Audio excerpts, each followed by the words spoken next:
Some brilliant games are defined by a single spectacular, unforgettable move.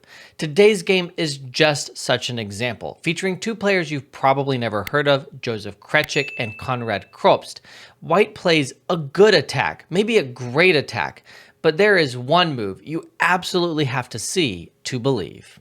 White opens the game with pawn to e4, and after pawn to e5, we get d4, the center counter. In fact, I've taught this opening to many students because I love teaching opposite sides castling attacking positions, and the easiest way I find to get a relatively new player to castle on the opposite side is to play the center game, castle queenside, and try and make the attack work. Now, I'm not saying the opening's all that great, and I'm actually going to show a pretty decent refutation for black, but if you do want to castle on opposite sides and you're relatively new, your opponent probably won't know the refutation, and it's a good way to get experience in that kind of position. Here, after d4, we get pawn takes d4, queen takes d4, knight c6, pushing the queen back, and the most natural and best square here for the queen is queen to e3. The idea for white is simple. You're looking to bring out the knight, bring out the bishop, castle here, and then flood the pawns up the board over here. It's basic caveman chess, but basic caveman chess does work sometimes, and it's a good form of chess to develop a lot of practice in. So after queen e3, black plays pawn to g6 here. This is not recommended. It's just a little bit too slow. And in general, most of black's decisions in this game are going to be a little bit too slow. Black is really going to suffer from moves like this that don't challenge the white setup, don't exploit the weaknesses in the white setup, such as the exposed queen here, and just generally don't put any pressure on the position. After instead knight to f6 right here, black has a good game. The idea after the natural knight z3 is to play bishop to b4, and white plays bishop d2, castles, castles. These are really the most natural moves in the positions. Both players are castling as quickly as possible. And here rook e8 is a very good move, exploiting the position of the queen on e3. If black had, total control here and could play whatever black wanted, we'd get d5, and white needs to avoid that. Queen g3 is a good try stepping out of the e-file, and then you could look to play f3 on the next move, and you get a pretty good game. But here, black can capture on e4 with the knight, but there's also the very interesting rook takes e4, because after knight takes, there are tactics here that are picking up the exchange, regaining it. Black has an extra pawn, and black just has a clear advantage after rook takes e4. So, fortunately for white, fortunately for us as spectators, this isn't what happens. This kind of refutation that's a very straightforward and effective line for black isn't played, and instead we get the move g6 as discussed. Now we get bishop to d2, bishop g7, knight c3, the natural setup we've talked about for white. And here again, black plays too passively. Knight f6 is actually still totally fine for black here. I understand why one might be a little bit cowardly here and not want to walk into a possible e5 at some point, but there's no reason to avoid this. I mean, e5 is running into knight g4, and the pawn is going to be too weak, and this is just a much more effective move to put pressure on the center. You get the rook over here at some point, you try to break in the center with the d pawn, you're doing well. Instead, black plays knight g to e7, passive. We get castles queenside, castles, and here white makes an odd choice. Very, very natural is h4. h4, h5, I mean, it's as natural as a baby's smile, and white should play this this way. White has other good moves, like bishop c4 is very natural, but h4, h5, it's demanding to be played here, and it's very good for white. Instead, white plays pawn to f4, and I don't really understand this move because it blocks off this diagonal, and f5 just isn't really a critical idea. Controlling these squares isn't so important. It doesn't make a lot of sense in this position. And in fact, this is the one and only moment in the game that black could really have punished white's play. That's with the move pawn to d5, not fearing opening up the game with the queen kind of lined up with the white rook here. It looks a little scary, but when you actually calculate here, it's great for black. I mean, black is threatening pawn to d4. If you trade, the knight recaptures. You're hitting the queen here. You know, after knight takes d5, queen takes d5, you gain another tempo over here. You're just going to bring out the bishop. You're going to bring out the rooks. Black is doing incredibly well in this position. Instead, though, yet again, black makes the painful sin that is punished of just being too passive over and over again. Pawn to a6. And now white plays knight to f3. Still, d5 is the best move here, but with a very useful move included for white and a not useful move included for black, it's nowhere near as good now. The best move according to the computer is bishop e1. And here with the knight on f3, you're not able to play d4, which you could have in the line we looked at. And so white is actually doing very well here, and the d file is a problem. Timing is everything in chess. So after knight f3, we get pawn to f5. No longer passive, but now we're opening up critical lines pointing to the king. So bishop c4 is supernatural. King over to h8, knight g5, looking to pick up an exchange here. And very interestingly, black could have in this position, and probably should have, tried pawn takes e4, saying, hey, take an exchange. And white should not do that. If knight f7 check, picking up the exchange, black says, okay, you can have the exchange. But now d5, we get 2 pawns in the center of the board. We've gotten rid of some of white's most dangerous attacking pieces in the position. This bishop is actually in danger of being trapped. Black is doing great here. Black is, again, incredible. But white doesn't have to do that. It would be very tempting here to go for the exchange after pawn takes e4, but much better, although pretty computery, is knight takes h7. The reason this is so computery isn't, you know, the sacrifice of the knight. That's kind of natural, but after king takes queen h3 check, bishop h6 forced because we're controlling this square. Here, the only way to get an advantage, and not just to be worse, is to play pawn to g4, and g5 is just too much of a threat here. Also, f5, white is going to regain the piece, and white has a nearly winning attack. More natural might seem pawn to f5, just saying, hey, I'm going to go get you, but then the knight can recapture and defend everything, and then black is just winning. So it's pretty hard to, I think, sacrifice the knight on h7 and then anticipate that pawn g4 in this position is so good, but it is, and this would be a winning path for white. Unfortunately for black, that means that after knight g5, there's pretty much no defense because this isn't working due to the knight sacrifice, and I can't recommend anything else as being much better. So queen e8 played. Again, I can't recommend anything much better. Pawn takes f5, opening more lines. Rook takes g4, hitting the rook with a gain of tempo. Rook back to f8, queen h3, little threat of checkmate right here.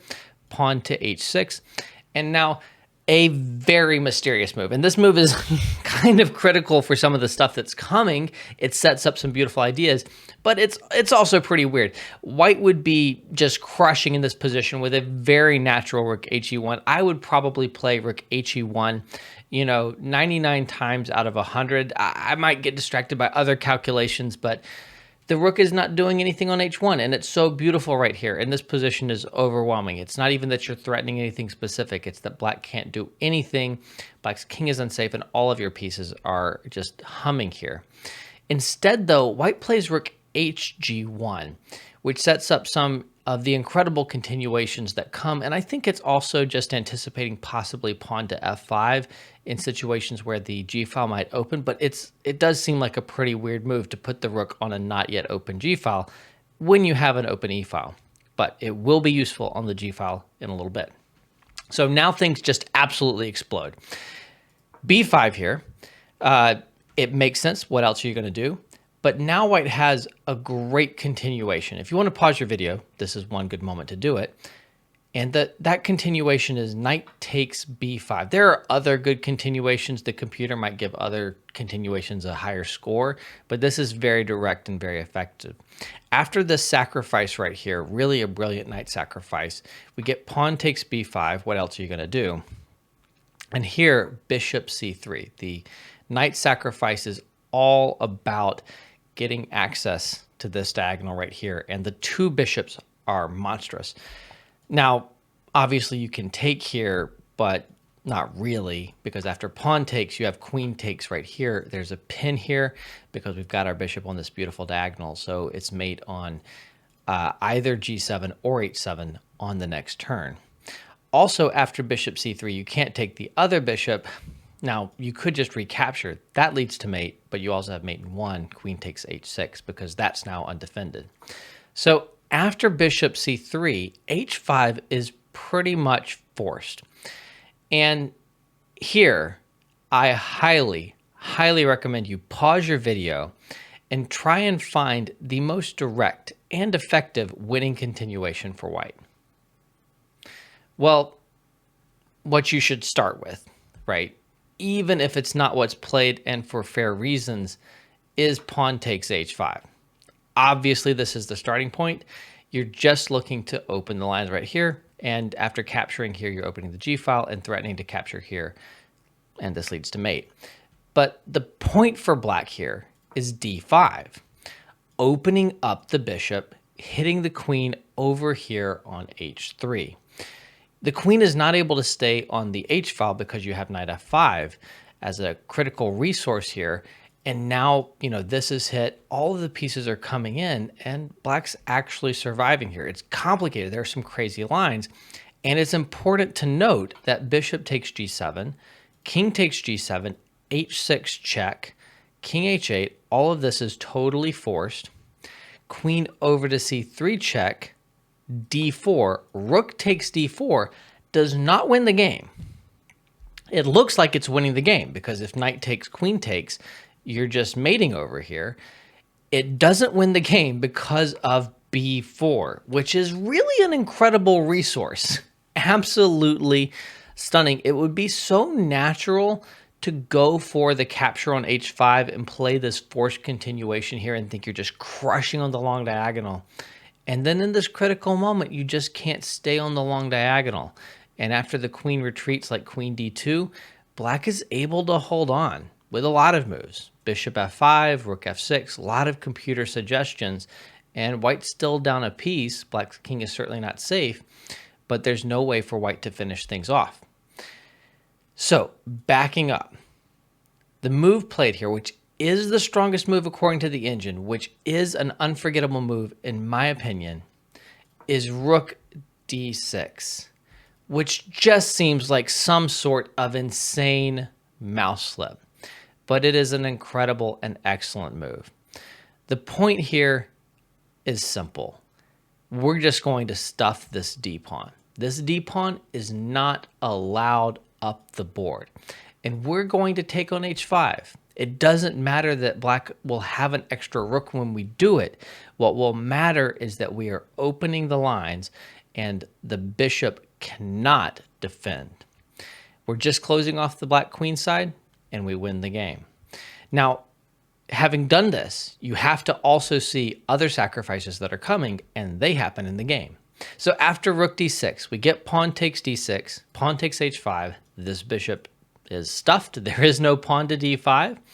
So now pawn takes h5, bishop takes g7 with check, king takes g7. I've already foreshadowed the rook's presence on the g file being important here.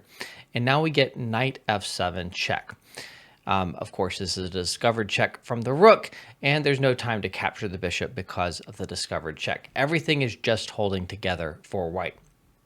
Now, quick point, of course, you cannot run to the h file because of queen takes h5, and we have mate with the queen and rook operating on the g and h files, pretty direct, and king f6 isn't really working very well at all because after queen h4 check, king up to f5, knight takes d6 is not just check, it's checkmate. There's nowhere for the king to go. Quite a pretty finish. So after knight f7 check, really the only viable try is knight g6. And again, black is winning in all lines but one. And that is if we sacrifice another rook. We're already down a rook and a knight, but we need to offer rook takes g6 check as well. And now white is checkmating by force. And even these lines are not necessarily so simple, but relative to what's come before, It's not too complicated. King takes g6. And now white actually misses the most effective or most direct checkmating sequence, which is queen g2 or queen g3. They're actually basically the same. And then after king f5, here you have knight takes d6 check, and king takes f4 is walking into queen g3 and checkmate. Really pretty with the knight participating to cover the light squares and the queen covering all of the dark squares by herself. And if the king tries to step back, then we have queen g5 and checkmate. In the game, white actually plays pawn to f5 check, which seems much more difficult to me, but it's really all in the eyes of the beholder. Forced mate is forced mate, and the number of moves really doesn't matter. So king over to f6, queen to h4 check. The king picks up the pawn on f5, but that's not going to matter much. Certainly material is irrelevant at this point. It's just checkmate or don't checkmate. If the king, by the way, had fallen back to g7, then we have queen g5, and we're always getting to g6, and that's checkmate. So king takes on f5. We've already seen that the knight's going to come in. We start with queen g5 check, and king e4, knight takes d6 check. There are two squares available to the king. Both allow different mates. If king f3, there is queen g3 checkmate. Note that the bishop and the knight both cover separate squares, which is nice. And king d4 is played in the game, and now pawn c3 and checkmate. The knight defends the bishop right here, and the queen and the bishop and the pawn and the knight covering e4 cover all of the other available squares. What a final position. What a move in rook d6. This is a truly spectacular game. Even if you are unfamiliar with these players and you'll never remember who they are, hopefully you remember this game because it is really something special. If you want to see more of my top 10 games from the 1900s, simply click on the playlist that is popping up on your screen as I speak.